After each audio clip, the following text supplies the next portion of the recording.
So if we want to move these two, because they're inside of a row, we want to make them in the middle, in the center here, how would we do that?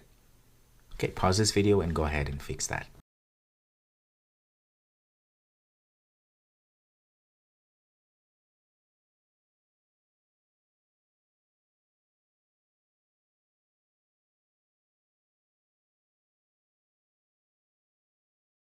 All right, so to fix that, well, it's very simple. Inside of this row here, we're going to say main axis alignment again. Say main axis alignment. It's type C like this, and you have that option. You have all these options. We want to center. This is just a quick way for us to get to the right classes or variables that we want, right? So just typing and say C like this. It's going to go and show center. Hit enter, and then pre-populates everything. Save this. And now we're having some issues here of overflow. So if we go back to our code, let's go to terminal at the top and open a new terminal. Go to debug. It's going to say something that something is not right, obviously. Renderer overflowed by 1 pixel on the bottom. And we can see here main screen.dart 44. If you click, this is the column that is giving us problem. One thing we can do, we can go up here to our scaffold there where we have our bar, and we can change the height. So I can say the height, toolbar height that is, let's give it 77 because we need that to be a little bit larger anyway. Okay, and you can see now we have no issues. That is the main solution we wanted. We can always change that. Okay, back to our code. And now we know that everything is kind of looking good, and the image is there, and we have the books read, Litos, it's all in the middle. And there is that edit button there and our name. Next, what we want to do is to add this part here, which is the profession, right? Teacher, learner, and developer. So this is what we're going to be doing next. So outside this row that we just created, so outside this row we created here where we have their name and the icon, let's go there. I'm going to put comma. So outside that, we're going to create yet another. We're going to create another text. Text.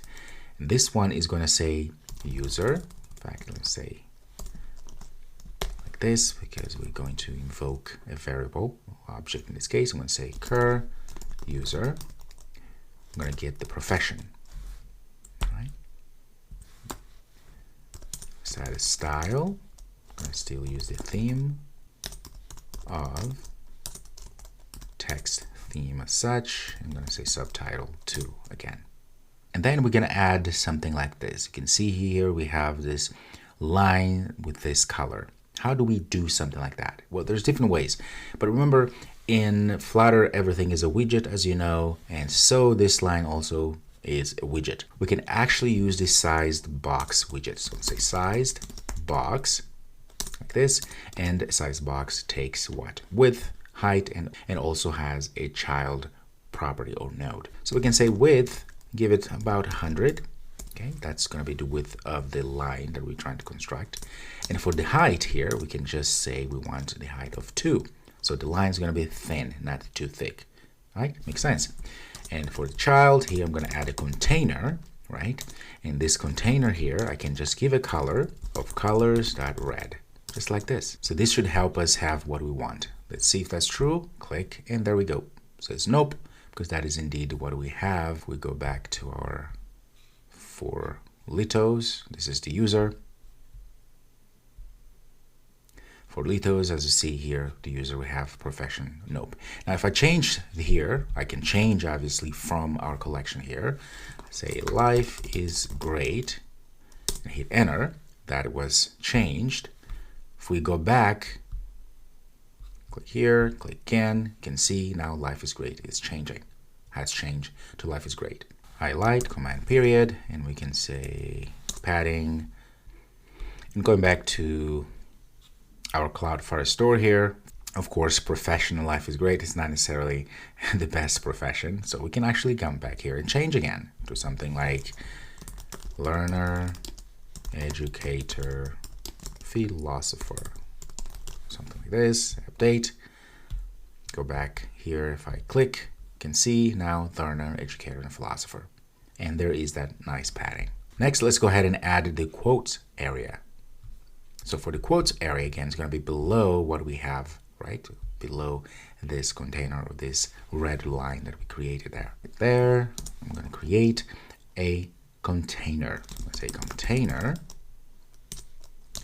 Now this container here, I'm going to pass the decoration because we want to decorate it so that it looks something similar to this. As you can see here, it has a very nice border and a nice background, and then the text is inside.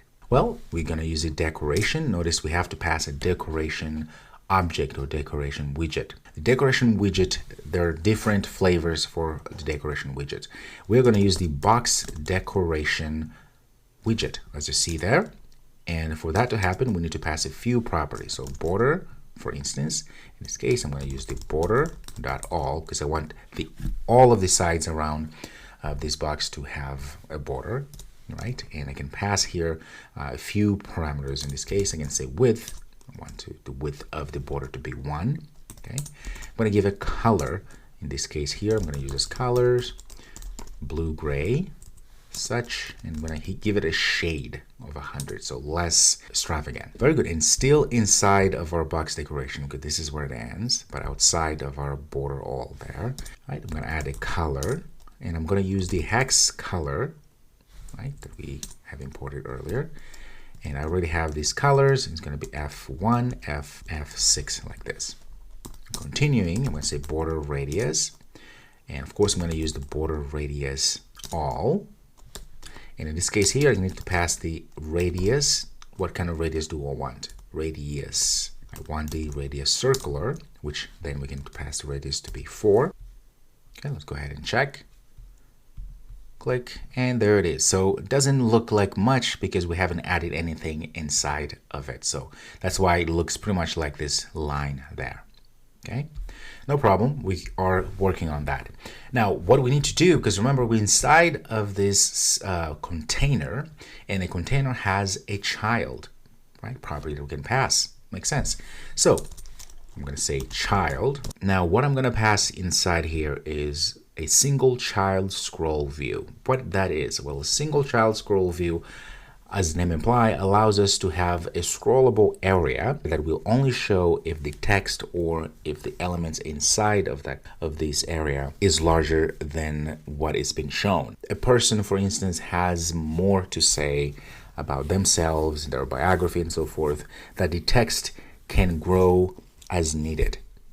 So let's get scroll, or actually single scroll view, child scroll view that is, as such. And then here we can pass the scroll direction because we can use the vertical, so up and down scroll view, or horizontal. We want the scroll direction to be vertical. So I'm going to say scroll direction, and I'm going to use the axis class like this, and I'm going to say vertical. As you know, it has to have a child as well. And in this case, I'm going to put a column because remember what I want to have is this thing that says favorite quote, and then another line, and then the actual quote.